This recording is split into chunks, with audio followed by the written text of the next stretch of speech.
د عامه ادارې د ورځني روزنیز ورکشاپ پیل شو.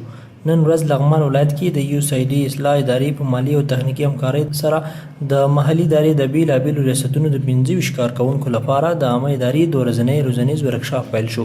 د اصلاح د ولایتي دفتر مشر نورالحق منصف برخوال ته د ښه راغلاست ترڅنګ د یاد ورکشاپ د اهدافو او اهمیت په اړه معلومات وړاندې کړل. نوموړي ویل په دې ورکشاپ کې به برخوال د عامه ادارې په اړه هراړخیز معلومات ترلاسه کړي.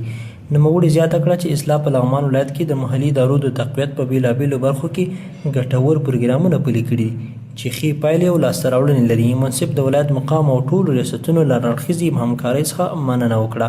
د ولایت مرستیال الحاج شهزاده مدمیار د ورکشاپ برخوالو ته د خپلې وینا پر مهال ویل خوښ یم چې نن ورځ د یو داسې مهم ورکشاپ رانسته کوم چې له ډېر وخت راهیسې ورته اړتیا لیدل کېده چې په لغمان ولایت کې دایر شوی وای. د خوښۍ او پرمختګ ځای دی چې نن یو تش ډکېږي او د اړتیا سره سم دغه ورکشاپ دایریږي. ښاغلي مدمیار زیاته کړه په دې 2 ورځني ورکشاپ کې به د عامه ادارې پر موخو، د عامه ادارې پر بنسټیزو دندو، د عامه ادارې پر اساسي پیژندنې، د عامه ادارې پر اصولو او اجراتو، د عامه ادارې پر عناصرو او ښې حکومتولۍ په اړه برخوال ته د نویو موضوعاتو او مسایل تشریح شي. برخوال به نوي مهارتونه ترلاسه کړي او په بنسټیزه توګه به د عامه ادارې پر اهمیت او کاري موخو پوه شي.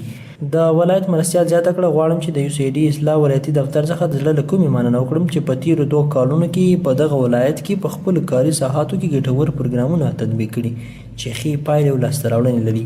همداشان نوموړي د بشري سرچینو ریاست ته لارښوونه وکړه چې د 2 ورځو په جریان کې د ورکشاپ څارنه ترسره او په اړه یې ولایت مقام ته ګزارش وړاندې کړي.